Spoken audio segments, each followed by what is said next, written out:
Hello viewers and cricket lovers, நேற்று நடந்து முடிஞ்ச ஒரு த்ரில்லான மேட்சை பற்றி பார்க்கலாங்க.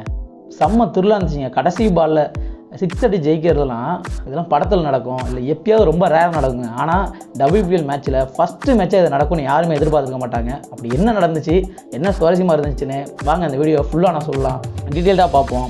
ஃபஸ்ட்டு பார்த்தீங்கன்னா நேற்று யார் யாருக்கு மேட்ச் நடந்துச்சுன்னு பார்த்தீங்கன்னா டெல்லி கேபிட்டல்ஸ் உமனுக்கும் மும்பை இந்தியன்ஸ் உமனுக்கும் போன time defending champions Mumbai Indians அவங்க 2 பேருக்கும் நடந்துச்சு.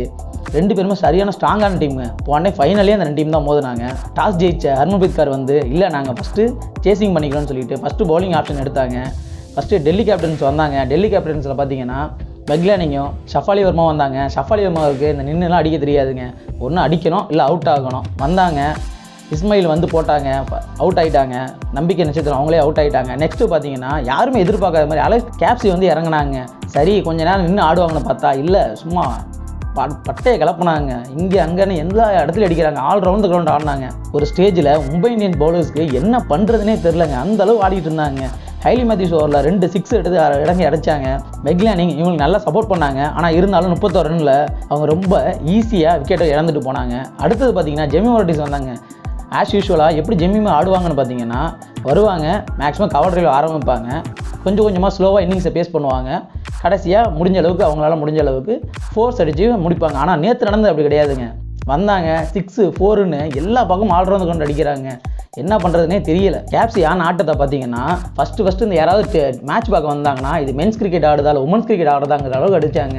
70 மீட்டர் 72 மீட்டர் அடிக்கிறாங்க. 6 பறக்குது, 4 பக்கமும் 3 6 தரமான 6 அடித்தாங்க. அடுத்து பவுண்ட்ரிஸு.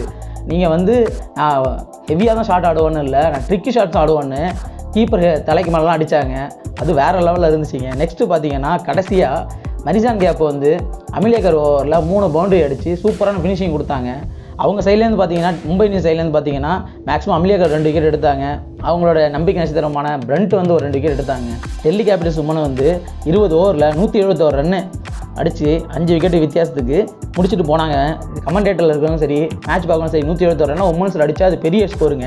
இது எப்படி சேஸ் பண்ண முடியும்? ஆனால் மும்பை இந்தியன்ஸோட அந்த பவர் இருக்குது. ஆனால் இது எப்படி பண்ணுவாங்கன்னு பார்க்கும்போது அவங்களோட opening batter Hayley Matthews West Indies சேர்ந்த ஒரு அதிரடியான பேட்ஸ்மேன் பார்த்தீங்கன்னா அவுட் ஆகிட்டு போனாங்க. டக் அவுட்டுங்க. நெக்ஸ்ட்டு பார்த்தீங்கன்னா கேஸ்டிகா பட்டியா நேற்று ரெக்கார்டு பண்ணாங்க. இது வரைக்கும் WPLல ஒரு லெஃப்ட் ஹேண்டர் 50 ரன்ஸ் அடித்ததே கிடையாதுங்க. நேற்று அந்த ரெக்கார்டும் தடைப்பட்டுச்சிங்க. ஃபஸ்ட்டு அவங்க தான் 50 அடித்தாங்க. நெக்ஸ்ட்டு பார்த்தீங்கன்னா அவங்களுக்கு வந்து ஹர்மன்பிரீத் கௌர் வந்தாங்க. ஹர்மன்பிரீத் கௌர் வந்து இந்த ஸ்கோரை எங்களால் சேஸ் பண்ண முடியாதா, நாங்கள் சேஸ் பண்ணுறோன்னு சொல்லிட்டு இந்த மேட்ச்சை கடைசி வரைக்கும் எடுத்துகிட்டு போனாங்க. ஒரு 6 7 4 அவங்க அடிக்க, ஒரு பக்கம் கேஸ்டிகா பட்டி அடிக்க, அவங்க ஒரு 57 ரன் 2 6 அடித்தாங்க. நெக்ஸ்ட்டு பார்த்தீங்கன்னா ஃபினிஷிங்க்கு வந்து அமிலேகர் வந்தாங்க. அவங்களால முடிஞ்ச அளவுக்கு 24 ரன் அடித்தாங்க. கடைசியில் தாங்க சம்பவம் நடந்துச்சு. ஒரு பாலுக்கு 5 ரன் அடிக்கணும். ஹர்மன்பிரீத் கௌர் வந்து அவுட் ஆகிட்டாங்க. இறங்குறது ஒரு டெபியூட்டன்ட் யாருன்னு பார்த்தீங்கன்னா சஜ்ஜனா. கனா படத்தில் வந்து இவங்க பவுலிங் போட்டிருக்காங்க. நான் முன்னாடியே வீடியோவில் சொல்லியிருக்கேன். அவங்க வந்து நான் பவுலிங்கில் கலக்க முடியல, ஆனால் பேட்டிங்லலாம் கலக்க முடியும்னு சொல்லிட்டு வந்து இறங்குறாங்க. டெபியூட்டன்ட் ஒரு எக்ஸ்பீரியன்ஸான பவுலர்ஸ் அலெக்ஸ் கேப்சி போடுறாங்க. ஆல்ரெடி வர அந்த ஓவரில் 2 விக்கெட் எடுத்திருந்தாங்க. அதுவும் பெரிய விக்கெட், ஹர்மன்பிரீத் கௌர் விக்கெட்டே அவங்க தான் எடுத்தாங்க. கடைசி பால் எல்லாரும் மேட்ச் பார்த்துருக்க எல்லாருமே சொல்லுவாங்க டெல்லி கேபிட்டல்ஸ் உமன் தான் ஜெயிச்சாங்க அப்படின்ட்டு. ஆனால் இல்லைங்க, அந்த இடத்துல வந்து ஒரு 6-1 அடித்தாங்க. 6-1 அடித்து மேட்சை முடிச்சு கொடுத்தாங்க. யாராலையுமே நம்ப முடியாதுங்க. அன்பிலீவபுளாக இருந்துச்சுங்க. ஏன்னா நீங்கள் டெபியூவில் வந்து நீங்கள் ஒரு 6 அடித்து மேட்சை முடிக்கிறீங்கன்னா அப்போ உங்கள்கிட்ட எவ்வளோ கான்ஃபிடென்ட் இருக்கும். ஒரு ப்ரெஷருமே இல்லாமல் என்ன பெரிய மேட்ச் நான் முடிச்சு கொடுக்குறேன்னு சொல்லிட்டு வந்து கெத்தாக முடிச்சு கொடுத்தாங்க.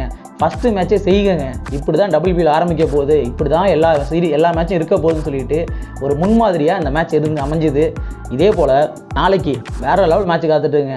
Royal Challengers Bangalore women versus UP Warriors women. 2 டீமும் தரமான டீமு. 2 சைட்லேயும் தரமான பேட்டர்ஸ் இருக்காங்க. அதிரடியான 6 இருக்க போது மிஸ் பண்ணாமல் பாருங்கள். கண்டிப்பாக இந்த மேட்ச்சு நான் ட்ரீம் 11 ப்ரெடிக்ஷன் போட்டிருக்கேன். அது பார்க்கல, நான் ட்ரீம் 11 எடுக்க கொஞ்சம் தயக்கமாக இருக்குது அப்படின்னு சொன்னீங்கன்னா ட்ரீம் 11 ப்ரெடிக்ஷன் எடுங்க. கண்டிப்பாக உங்களுக்கு லாபம் கிடைக்கும். இதே போல் நான் பேசுகிற வீடியோ உங்களுக்கு ரொம்ப பிடிச்சிருந்துச்சுன்னா லைக் பண்ணுங்கள், கமெண்ட் பண்ணுங்கள் அண்ட் சேனலுக்கு சப்ஸ்கிரைப் பண்ணுங்கள். தேங்க்யூ.